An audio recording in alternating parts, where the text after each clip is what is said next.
챕터 1 C 언어 시작하기입니다. 교재는 18페이지가 되겠습니다. 일단 컴퓨터가 무엇인가 한번 살펴봐야겠죠. 자, 그래서 컴퓨터는 데이터를 프로그램으로 처리해서 정보로 변환하는 그런 장치들의 모임을 우리는 컴퓨터다라고 교재에선 정의를 하고 있습니다. 우리 주변에서 흔히 볼 수 있는 그런 컴퓨터는 개인용 컴퓨터, 그리고 여러분들이 늘 손에 들고 다니는 스마트폰, 이런 것들이 있겠죠. 자, 그래서 컴퓨터를 가지고 우리가 뭐 사진이나 그 다음에 학교 숙제 당연히 하겠죠. 그죠? 그래서 마우스나 키보드로 어떠한 데이터들을 입력을 하게 되면 이 컴퓨터는 그 데이터를 처리를 해서 정보로서 우리가 활용할 수 있도록 우리를 도와주는 그런 역할을 하게 되는 겁니다. 자, 그래서 컴퓨터를 구성하는 물리적 장치를 우리는 하드웨어라고 이야기를 합니다. 다시 말해서 눈으로 볼 수 있고 그 다음 손으로 만져질 수 있는 그런 것들을 전부 하드웨어라고 하는 거죠. 자, 중앙 처리 장치라고 해서 기계어로 쓰인 컴퓨터의 프로그램의 명령어를 해석하는 그런 장치입니다. 그래서 해석하고 실행하는 그런 역할을 하는 건데 인간의 두뇌에 해당이 된다, 이렇게 생각을 하시면 됩니다. 프로그램에 따라서 외부에서 정보를 입력을 받고 그 다음 기억을 하고 기억된 걸 다시 연산하고 연산한 결과를 출력하는 그런 역할을 하게 되죠. 자, 그래서 CPU는 구성 요소와 정보를 교환하면서 컴퓨터 전체의 동작을 제어하는 그런 역할을 합니다. 여러분들 머릿속으로도 그러죠. 내가 커피를 마셔야겠는데 라고 생각을 하면 내 몸이, 다리가 커피가 있는 곳으로 움직이고 손이 커피를 만지고 컵도 만지고 그리고 부어서 다시 내 입으로 가지고 오는 그런 모든 동작들을 제어를 하게 된다라는 겁니다. 자, 여기서 말하는 이제 기억장치입니다. 기억장치는 일단 내가 뭔가 생각을 했다. 그러면 그거를 메모장에 적지 않으면 잊어버릴 수가 있겠죠. 그런 것처럼 연산에서 들어온 데이터의 그 값을 연산으로 뭔가 변환을 했다, 처리를 했다. 그러면 그거를 기억하는 공간이 필요합니다. 그래서 그거를 기억장치라고 하는데 주기억장치와 보조기억장치로 나뉘어집니다. 주기억장치라고 하는 거는 메인 보드에 달려 있습니다. 그래서 우리가 딱 지나다가 괜찮은 간판에 정보를 받습니다. 그러면 내가 예를 들어 요즘은 그 정리하는 그런 프로그램이 있죠. 방 정리나 집안 정리. 그래서 집안 정리를 해주는 그런 업체 전화번호가 길에 보여지는 거예요. 그러면 그 전화번호를 내가 머릿속으로 잠시 기억을 하죠. 그리고 나서 내가 이거 잊어버리기 전에 얼른 메모장에 적어야 되겠다. 이럴 경우 그 머릿속에 잠시 기억하는 그걸 주기억장치라고 하고요. 그 다음 메모장에 내가 적는 행위, 그걸 우리는 보조기억장치라고 이야기를 합니다. 자, 그래서 컴퓨터에서 주기억장치는 사람의 뇌에 해당이 돼서 단기기억장소라고 하고요. 보조기억장치는 여러분들이 주로 많이 들어봤던 하드디스크, 그 다음 USB, 그 다음에 CD-ROM. CD-ROM은 요즘 잘 쓰진 않아요. 그죠? 그래서 그런 기능들을 하는 장치들, 그거를 우리는 기억장치다라고 합니다. 자, 그 다음 입력장치와 출력장치가 있습니다. 입력은 말 그대로 주변의 데이터들을 받아들여서 컴퓨터 하드웨어에 저장시킬 수 있도록 도와주는 애들. 그래서 간편하게 뭐 마우스, 키보드, 그 다음에 우리가 뭐 게임기를 쓴다라고 할 때는 그 조이스틱 같은 그런 것들을 우리는 입력 장치라고 하고요. 출력 장치는 말 그대로 프린터예요. 프린터로 내가 어떠한 결과를 출력하는 거. 그 다음 우리가 보는 모니터, 이것도 출력인 거예요. 여러분들 눈으로 확인할 수 있도록 결과물을 컴퓨터가 밖으로 보여주는 거잖아요. 그래서 모니터도 출력 장치에 들어간다 하는 거 기억해 주시면 되겠습니다. 자, 그렇다면 이제는 프로그램이란 뭔가 한번 살펴보자는 겁니다. 교재는 19페이지의 내용입니다. 프로그램이라고 하는 거는 일단 다양한 작업들을 처리해주는 그런 그 역할을 한다. 이렇게 생각을 하시면 됩니다. 자, 그래서 컴퓨터를 이용을 해서 뭐 보고서를 작성한다든지, 그 다음에 웹브라우저를 통해서 뭐 정보를 검색한다든지, 그 다음 엑셀을 이용해서 계산 작업을 한다든지 하는 그런 것들, 그런 모든 작업을 도와주는 그런 프로그램을 우리는 말 그대로 프로그램이다 이렇게 이야기를 합니다. 자, 그래서 프로그램을 만드는 과정을 우리는 프로그래밍 한다 라고 하죠. 자, 그래서 프로그래밍과 코딩이라는 용어도 여러분들이 많이 듣게 되는데, 프로그래밍 언어를 이용을 해서 특정한 문제를 해결하기 위해 상세한 계획이나 절차를 만드는 과정을 우리는 프로그래밍 한다, 코딩 한다 이렇게 이야기를 합니다. 자, 그래서 우리가 보통 소프트웨어라는 말을 많이 씁니다. 그죠? 자, 이때 소프트웨어가 바로 프로그램인 거죠. 그래서 프로그래밍 또는 코딩의 결과물을 우리는 프로그램이다 라고 이야기를 합니다. 자, CPU에 대해서 한 번 더 설명을 드리겠습니다. CPU는 명령을 입력을 받아서 해석하고 연산을 수행하거나 해당 제어 신호를 주변 장치, 그러니까 입출력 장치, 기억 장치에 전달하는 그런 역할을 하게 됩니다. CPU는 제어, 산술, 논리 연산을 위한 명령어를 가지고 있는데요. CPU가 해석할 수 있는 명령어를 우리는 기계어라고 합니다. CPU는 기계어로 된 프로그램을 해석한 후에 실행하도록 만들어주는 그런 역할을 하죠. 자, 그러면 여기서 말하는 기계어는 뭐냐? 0과 1로만 구성된 컴퓨터가 직접 이해할 수 있는 언어를 우리는 기계어라고 합니다. 컴퓨터는 전기적 신호에 의해서 전원이 들어왔다 혹은 전원이 켜져 있지 않다 이렇게 알 수가 있죠. 그래서 0과 1로만 구성이 되어 있는 그런 언어만 알 수 있다라는 겁니다. 자, 다음은 교재 20페이지에 보시면 프로그램이 운영체제에 의해서 실행되는 과정을 간략하게 설명을 해놓고 있습니다. 일단 메모장이란 걸 실행을 하는 과정을 예를 들어서 설명을 하고 있는데요. 바탕화면에 메모장을 더블 클릭하거나 아니면 시작 메뉴에 실행이라는 버튼을 클릭을 해서 노트패드를 입력을 하게 되면 운영체제가, 요즘은 이제 운영체제가 맥 OS도 있고 윈도우즈도 있죠. 근데 우리는 보통 윈도우즈를 쓰고 있으니까 윈도우즈가 보조기억 장치인 하드디스크에 저장되어 있는 프로그램을 찾게 됩니다. 그래서 C 밑에 윈도우즈 밑에 notepad.exe라는 실행 파일을 주기억 장치에 로드를 하게 됩니다. 자, 이 로드라고 하는 거는 기본적으로 보조장치에 있는 걸 내가 활용할 수 있도록 주기억 장치로 가지고 오는 걸 의미를 합니다.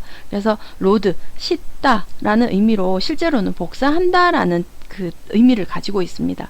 자, 탑재된 프로그램의 첫 번째 명령어를 CPU에 전달을 하게 되고요. 그 다음 CPU는 해당 명령어를 해석해서 명령을 수행하게 됩니다. 그리고 나서 프로그램이 종료될 때까지 CPU에 다음 명령어를 전달하고 수행하는 그런 과정을 거치게 되는 거죠. 자, 여기서 CPU에 다음 명령어를 전달하고 수행한다 뭐 이렇게 얘기를 했는데, 여기서 이제 명령어로 쓰여지는 그런 그 명령어를 우리가 만들 수도 있어야 되잖아요. 자, 그래서 프로그램을 작성하는데 사용되는 언어가 어떤 것이 있느냐 하는 걸 살펴보려고 합니다. 프로그래밍 언어의 특성으로 가장 많이 사용하는 게 유닉스 운영체제를 위해서 개발되어졌고, 그 다음 객체지향 언어로 각광받고 있는 C나 C++를 대체적으로 프로그래밍 언어로 많이 언급을 합니다. 요즘 들어서는 C는 조금 어렵다라는 개념을 갖고 있어요. 그래서 좀 더 쉽게 접할 수 있도록 파이썬이라는 언어도 요즘은 많이 활용을 하고 있습니다. 자, 여기에서 기계어와 고급 언어라는 키워드를 여러분들이 한번 이해를 하셔야 되는데요. 아까도 얘기했지만 0과 1로 구성된 컴퓨터가 직접 이해할 수 있는 언어를 기계어라고 한다라고 했습니다. 이거는 이제 기계만 이해를 하겠죠. 자, 근데 여기서 고급 언어라는 거는 사람이 보고 코딩을 하고 그걸 실행할 수 있는 언어로 우리가 프로젝트를 완성을 해야 되겠죠. 자, 그때 사람이 알 수 있는 언어, 그거를 고급 언어라고 합니다. 자, 그래서 C나 C++, 자바와 같은 그런 언어를 고급 언어다, 이렇게 이해를 하시면 되죠. 자, 그래서 기계어는 어셈블리어를 통해서 기계어로 변환이 된다라고 보면 됩니다. 그래서 우리가 사용하는 거는 고급 언어 C를 다루게 되는데, 사람이 사용하는 언어를 0과 1로만 아는 기계어로 만들어주기 위해서, 기계한테 전달해주기 위해서 어셈블리어를 통해서 기계어로 변환을 하고, 그 다음 컴퓨터가 알 수 있도록 이렇게 과정이 진행된다, 이렇게 이해를 하시면 되겠습니다. 자, 그래서 어셈블리어는 도대체 그럼 어떻게 생긴 거냐? 그거는 교재 21페이지의 표 1-2를 보시면 기계어 000는 어셈블리어로 로드 X로 표현할 수 있다, 이렇게 나타내어지고 있습니다. 이거는 이제 전공을 한다고 하면 어셈블리어를 또다시 배우는 그 교과목이 있는데, 우리는 이렇게까지 알 필요는 없죠. 아, 기계어와 고급 언어가 있구나. 기계어는 0과 1로 구성이 되어서 컴퓨터가 알 수 있는 언어고, 고급 언어는 사람인 내가 컴퓨터한테 전달할 수 있는, 프로그램을 작성할 수 있는 그런 언어를 말하는구나. 여러분들이 이해를 하시면 될 것 같습니다. 자, 교재 25페이지에 C 언어에 대한 소개를 하고 있습니다. C 언어는 구조화된 프로그래밍이 가능하다라는 특징을 갖고 있습니다. 그래서 컴퓨터를 세밀하게 제어할 수 있기 때문에 보통 전자를 전공하거나 아니면 기계 쪽을 전공하시는 분들이 조금 프로그램을 좀 세밀하게, 하드웨어를 제어하기 위해서 주로 많이 사용하는 언어다, 이렇게 이해를 하시면 되겠습니다. 그리고 이식성이 좋고 유연하다, 그 다음 확장성이 좋고 가볍고 효율적이다 라는 이야기를 합니다. 이 말은 이미 개발된 프로그램들을 다른 종류의 운영체제에서 사용하고 싶을 때 많이 수정하지 않고 가져다가 내가 임의로 조금 수정을 해서 쓸 수 있는 그런 부분을 의미를 한다라고 보시면 됩니다.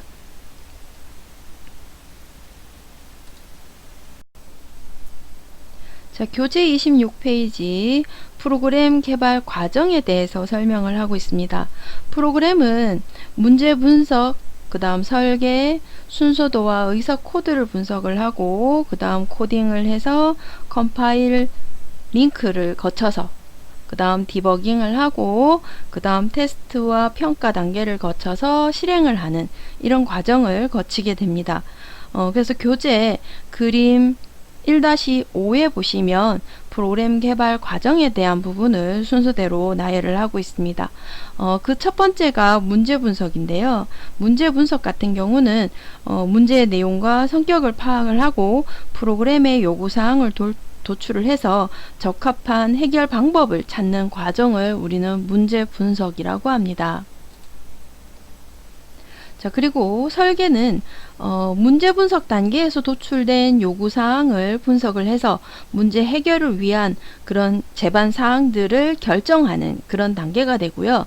그 다음 중요할 수도 있는데, 이 세 번째 단계 순서도와 의석 코드를 작성하는 이 단계가 여러분들이 코딩을 잘 모른다 라고 했을 때 이 순서도 부분을 좀 더 집중적으로 여러분들이 절차를 한번 생각을 해보면 좀 쉽게 풀 수가 있습니다. 자, 여기서 말한 순서도라고 하는 거는 문제를 해결하기 위한 절차, 그걸 알고리즘이라고 하는데요. 이런 해결하기 위한 절차를 미리 약속된 도형으로 알기 쉽게 표현을 하는 겁니다. 그래서 순서도를 작성을 하면 프로그램을 보다 좀 논리적이고 체계적으로 작성할 수 있는 그런 장점이 있습니다. 자, 그래서 초반에 제가 예제를 들으면서 이 순서도에 대한 부분을 조금 언급을 해 드릴 겁니다. 그래서 순서도 부분만 여러분들이 잘 고민을 하신다면 주어진 문제를 보다 쉽게 해결할 수가 있거든요.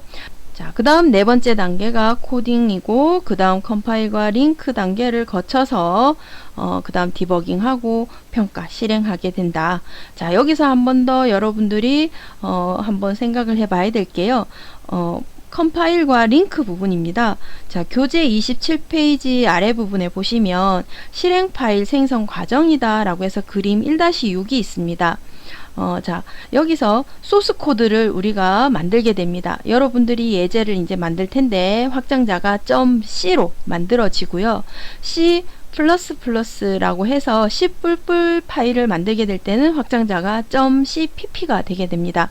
자, 그래서 소스 코드를 만들고 나면 컴파일러가 컴파일링을 하게 되는데 이때 .obj라고 해서 목적 코드를 만들게 됩니다. 목적 코드를 만들고 이 목적 코드를 다시 링커를 통해서 링킹 작업을 하고 나면 .exe 파일, 실행 파일이 만들어지면서 결과를 우리한테 보여주게 되죠. 자, 근데 소스 코드에서 컴파일링하고 그 다음 링킹을 하는 과정에서 뭔가 문제가 생겼다라고 하면 에러 부분을 보여주게 됩니다. 그 에러를 제대로 실행될 수 있도록 우리가 고치는 작업, 그 작업을 할 수 있도록 만들어주는 게 바로 디버깅 작업이다 라는 거죠. 자, 그래서 우리가 항상 컴파일링과 링킹 단계를 거쳐서 실행 코드를 얻게 된다 하는 거 여러분들이 기억해 주시면 되겠습니다. 자, 그렇다면 우리가 예제를 가지고 이 프로그램 개발 과정에서 말하는 순서도가 무엇인지 뭐 이런 것들을 한번 살펴볼게요. 일단 실수 A와 B를 입력을 받아서, 그죠? 자, 실수 A와 B를 입력을 받아서 이 AB의 차를 구하는 프로그램을 한번 만들어 보자라는 겁니다. 그렇다면 이제 제일 먼저 알고리즘과, 그죠? 문제 분석과 그 다음에 설계를 하는데 순서도는 어떻게 작성이 되는지 한번 살펴보려고 합니다. 자, 첫 번째 단계부터 세 번째 단계까지의 예제가 어떻게 이루어지는지 한번 보려고 합니다. 교재 29페이지 맨 윗부분을 보시면 되겠습니다. 자, 제일 먼저 문제 분석을 하고 설계를 하고 순서도와 의사 코드를 작성한다 라고 했습니다. 자, 그러면 이 문제를 어떻게 풀어야 할까 한번 생각을 해 봐야겠죠.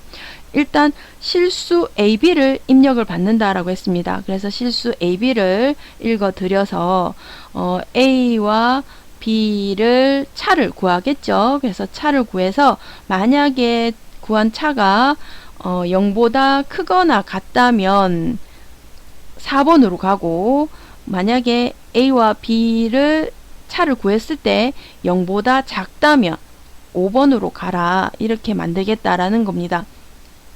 자, 그렇다면 실제로 내가 A에서 B를 뺀 그 결과에 따라서 4번으로 갈지 5번으로 갈지 구분이 돼야 되는 거죠. 자, 이대로 놓으면 이 구분하는 게 조금 어려워 보여요, 눈에. 지금은 5줄밖에 안 되니까 금방 보이는 것 같지만 이 줄이 점점 길어지다 보면 이렇게 알고리즘 순서도로만 내가 생각을 했을 때 표현하는 게, 그 다음 내가 다시 봤을 때 이해하기가 어렵더라는 거예요. 자, 그래서 이걸 좀 더 쉽게 표현할 수 있도록 우리가 약속된 도형으로 표현을 하는 겁니다. 자, 시작과 종료는 이렇게 둥근 형태의 도형으로, 그죠? 양옆이 둥근 도형으로 나타내고요. 그 안에 이제 읽어 드리는 부분, 실수 AB를 입력받는 그 부분에서는 도형을 이런 형태로 씁니다. 그래서 AB를 읽어 드리고 여기에서 A와 B의 크기에 따라서 나는 A에서 B를 뺀 결과를 인쇄를 한다거나 혹은 B에서 A를 뺀 결과를 인쇄하도록 그렇게 만들겠다. 그래서 출력 기호는 이런 식으로 씁니다. 자, 근데 여기에서 이제 예, 아니요 이 부분이 이걸 분기문이라고 합니다. 분기문으로 이렇게 표현을 할 수 있다. 자, 그래서 이 순서도를 좀 더 코딩처럼 내가 만들고 싶을 때 이때 의사 코드로 작성을 한다라고 하는데 요런 형태로 작성을 하게 됩니다. 프로그램 시작, 그 다음 프로그램 종료 이렇게 표현을 하는데 제일 먼저 변수를 선언한다. 실수를 AB로 읽어드린다 라고 했으니까 변수 AB가 여기서 나는 A와 B로 읽어드리겠다 선언을 하겠죠. 그리고 나서 AB에 입력을 시킨 다음에 만약에 요 조건부터 먼저 비교를 해보겠죠. 자, A에서 B의 차를 비교를 하는데 만약에 요 부분을 조금 고쳤으면 좋겠습니다. A에서 B의 차를 구하는데 이 부분이 0보다 크거나 같다면 이렇게 하고 그렇지 않으면 출력 B에서 A를 뺀 결과를 출력하겠다 이렇게 표현을 한다라는 겁니다. 자, 그래서 교재에 29페이지 그림 1-9에 있는 의사코드 이 부분을 여러분들이 요런 형태로 조금 고쳐주시면 좋을 것 같습니다. 자, 그리고 이제 네 번째 단계부터 디버깅 하는 단계까지를 보게 되면 자, 두 실수를 입력을 받아서 자, 요 프로그램은 예제가 이렇게 들어있을 때 지금은 뭔지 모르셔도 돼요. 근데 요렇게 .c, .cpp 형태로 저장이 되었다. 그러니까 요게 이제 소스 코드죠. 소스 코드로 저장이 되었다라고 하게 되면 컴파일링을 거쳐서 목적 파일이 만들어지고 그 다음 링킹 단계를 거쳐서 실행 파일, 기계어로 만들어지더라 하는 부분을 여러분들이 이해하시면 된다라는 겁니다. 자, 다음은 교재 30페이지에 보시면 우리가 뭔가 작업을 하기 위해서 개발 툴이 필요합니다. 여기서 말하는 개발 툴이라고 하는 거는 프로그램을 개발하기 위해서 사용할 수 있는 프로그램을 말하는데요. 보통 비주얼 스튜디오 커뮤니티와 그 다음 이클립스 개발 환경을 쓰기도 하고 지금은 여러분들이 다운로드를 받게 되면 2019 커뮤니티를 여러분들이 받게 됩니다. 그래서 여러분들이 사이트를 가서 다운받아서 실행할 수 있는 방법을 제가 이렇게 작성은 했고요. 그 다음 동영상으로 그 개발 툴을 설치하는 방법을 또 자료를 올려 드릴 겁니다. 그거를 다시 한번 여러분들이 한번 보시고 이 개발 툴을 여러분들 PC에 까시면 될 것 같습니다. 그리고 2019 커뮤니티를 여러분들이 깔기 위해서 학교에서 아마 라이센스를 받아야 될 겁니다. 그럴 경우에 학교 메일 계정에 가셔서 그 KNU 학생 포털에서 소프트웨어 무료 설치 인가를 받고 난 다음 여러분들이 설치를 하면 될 것 같아요. 그래서 만약에 이 부분이 잘 이해가 안 되고 잘 모르겠다라고 하게 되면 그 전산정보원 쪽으로 전화를 하셔서 여러분들이 물어보시면 될 것 같아요. 저도 요 안에 세부적인 부분은 저도 잘 알 수가 없어서 여기까지만 안내를 해드리겠습니다. 자, 그리고 이제 설치가 되었다라고 하게 되면 여러분들이 이렇게 이제 비주얼 스튜디오를 실행을 해서 작성을 할 수가 있는데요. 요거는 작성할 수 있는 그런 동영상을 제가 다시 올려놨으니까 올려놓을 거고 올려놨으니까 그거를 참고해서 여러분들이 한번 확인해 보시면 될 것 같아요. 그래서 이 부분을 정확하게 여러분들이 숙지를 하셨다라고 하게 되면 여러분들이 교재에 있는 예제를 가지고 한번 테스트를 해서 정말 이렇게 나오는지 한번 확인을 해 보시면 됩니다. 프로그래밍 실습이라고 해서 본인의 생년월일, 지금 여기는 홍길동 이름으로 생년월일이 들어가서 출력이 되도록 예제가 되어 있는데요. 여기 콘솔 창, 요거를 이제 디버그 콘솔 창이라고 하는데 실행 결과를 보여주게 됩니다. 그래서 실행 결과문에 보시면 1998년 5월 10일 요 형태, 생년월일 콜론, 그 다음 이름 콜론 해서 홍길동, 요 두 줄이 이렇게 출력이 되는지 한번 여기 여러분들이 작성을 해 보시면 될 것 같습니다. 파일명은 .cpp나 .c나 상관없는데 우리가 C를 하고 있으니까 .c라고 저장을 하셔도 되겠죠. 그죠? 네, 그래요. 자, 여기까지 여러분들이 잘 이해를 해 주시면 되겠습니다.